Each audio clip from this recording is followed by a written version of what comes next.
Richard Trevithick was born in 1771. He was the son of a steam engine manufacturer in Cornwall, a competitor to James Watt, and he experimented with high pressure steam. He introduced high pressure steam in many ways to the whole idea of producing a locomotive that could haul its own weight and additional weight along rails. And in 1804 he made the first locomotive, was probably the first locomotive in the world to run on rails, and it actually began work on Monday February the 13th 1804, and it ran on the Pen-y-daren tram road near Merthyr Tydfil. And this was for the Pen-y-daren Iron Works, and it was at the suggestion of the proprietor, Samuel Humphrey, that he actually built the steam locomotive to haul trucks from Humphrey's works to Navigation House near Abercynon, about 9 miles altogether. The locomotive weighed about 5 tons when it was built, and it hauled a load on that first day. It hauled a load of about 20 tons at a speed of about 5 miles an hour, so a little bit faster than walking speed, and made several journeys subsequently, and on one of those journeys it actually pulled 25 tons of iron. But the problem, of course, was the track that it ran on, which was not designed for such a high weight on each of the wheels, so it was putting a lot of pressure on the track. And the track, which was made of cast iron plates, a tram track, was subject to frequent breakages. The cast iron just snapped. It couldn't bear the weight of the locomotive, and so when it was hauling its loads down to the Glamorganshire Canal at Navigation House near Abercynon, then it was causing such damage to the tramway itself that it was regarded as unsuitable, and so it was eventually stopped from operating. In addition, though, on one of the journeys it actually hauled perhaps the first passenger train. There were 70 on board who, according to a quote at the time, were drawn thither, as well as many hundreds of others, by invincible curiosity. And it must have been a very curious thing to see such a thing trundling along at the speed of well, it's not quite a trotting horse, but certainly at a reasonable speed. The wheels on Trevithick's loco, of course, had no flanges, the type of things that we're used to today, so it could run on a road if it ever had any steering gear, which of course it didn't have, but it was held onto the plateway, because the plateway itself was quite different to modern track, in that the flange was actually on the plate, and I'm going to talk about that in another edition of my railway history. The boiler was about 5 foot long. Its cylinder was horizontal and mounted on top of the boiler, and it had a large flywheel, and basically the running wheels were driven by a train of gears, which you'll see in the diagram. So it also discharged a lot of exhaust steam into a chimney, and this actually noticed that it was drawing the fire, and this led to eventually the idea of the exhaust from the piston actually being used to draw the fire on a regular basis for later steam locomotives. Trevithick himself stated that the cylinder was 8 1/4 inches in diameter, and it had a 54-inch stroke, and the boiler is believed to have been of the return flue type. And really it does represent the very first steam locomotive to operate commercially, albeit for a short time, on the tram road, and pointed the way to the future.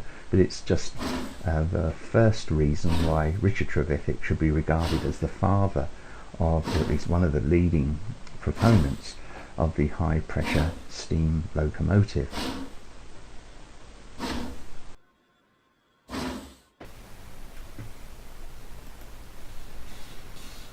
So here we are with Trevithick's Pen-y-daren loco as modelled by me and put into Trains Railway Simulator, and it's just going to run back a little bit, shunt backwards. It's already got one wagon, as you can see there,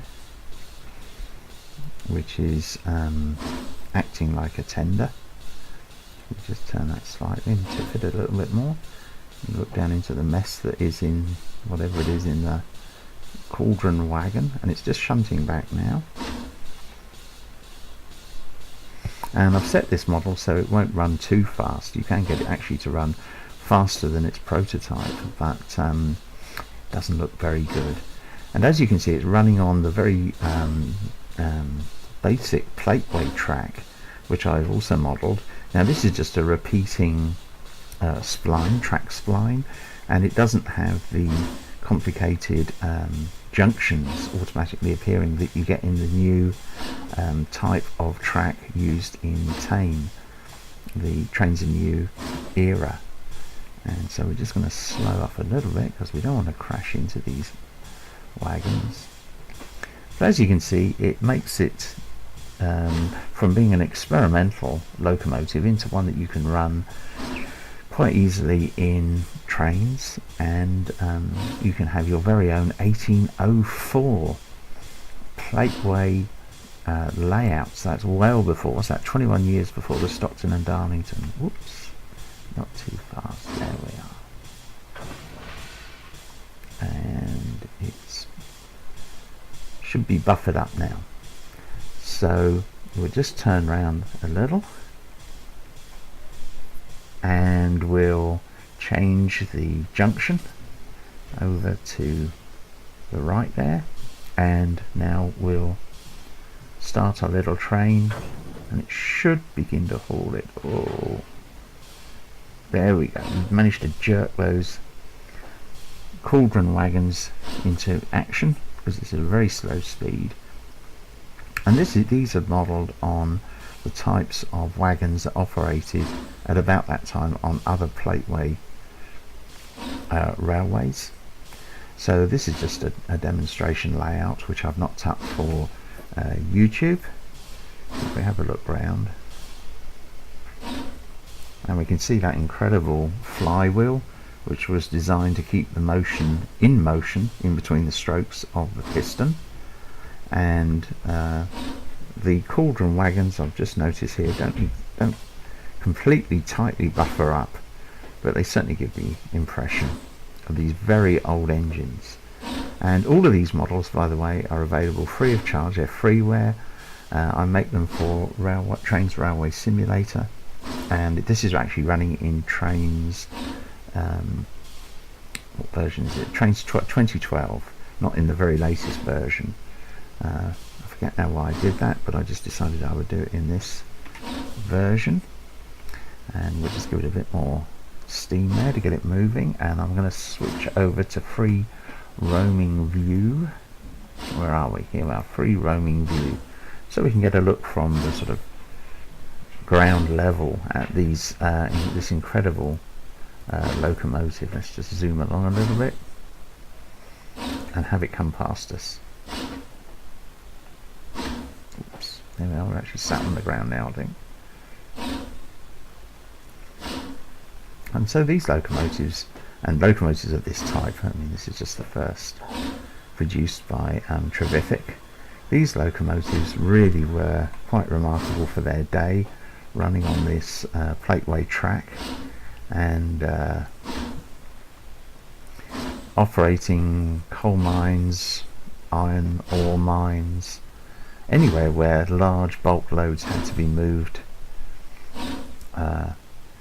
and wherever horses were beginning to really be incapable of hauling the amount of material, the amount of ores or whatever that was being extracted. Let's just try and move over a bit closer here. Where am I? No, it's because of these junctions are coming up. There we are. Not too bad. And we can see there I've got the junction overlays turned off, but they will keep coming up whenever I use the mouse over them. So this is a remarkable engine, and really enjoyed making it. I actually made it some years ago in collaboration with my fellow trainser Ricky Sykes, who unfortunately is no longer with us, but at least I'm keeping it on the go, and as much in memory of Ricky as anybody. That's a really great guy, and I think there's something very remarkable about these early engines. I really do. I really am taken with them, and I'm going to carry on making more models of these, and to explain some of the ones that I've still made. And these, as I say, are all available from my website, and the details are on the end of this video. You'll notice here that this is the plateway track as rendered in Trains, very simply rendered. I've tried to keep it as very low poly as possible, and it's repeating about every meter, something like that. But it does give you the effect of those plates, which were quite short lengths of cast iron, which were laid between stone blocks, which were themselves, you have to have some sort of ballast in Trains track. You can't get away with putting it directly into the ground, although that was pretty much how these locos ran. But you can see they're like little bridges between the iron blocks, and that was the problem that the Pen-y-daren loco had, was that the weight on each of the points where the wheels ran on the track was so great that it actually snapped these little brittle cast iron bridges, these little cast iron plates, as indeed did some of the heavily loaded cauldrons. It wasn't so much of an issue when there were horses, because there were fewer plates actually damaged, but when it came to this locomotive, it tended to snap quite a few, and that's why it had a very short life as an experimental steam locomotive. But nevertheless, I think if you install this in your version of Trains and put the plateway track in and make a very early type of model, very early, this is Georgian, this is actually in the reign of George III, not even George IV, of course long before Victoria. So it's a remarkable development for steam engines, and Trevithick deserves all the praise that we can give him as one of the pioneers, if not the pioneer, of high pressure steam locomotion.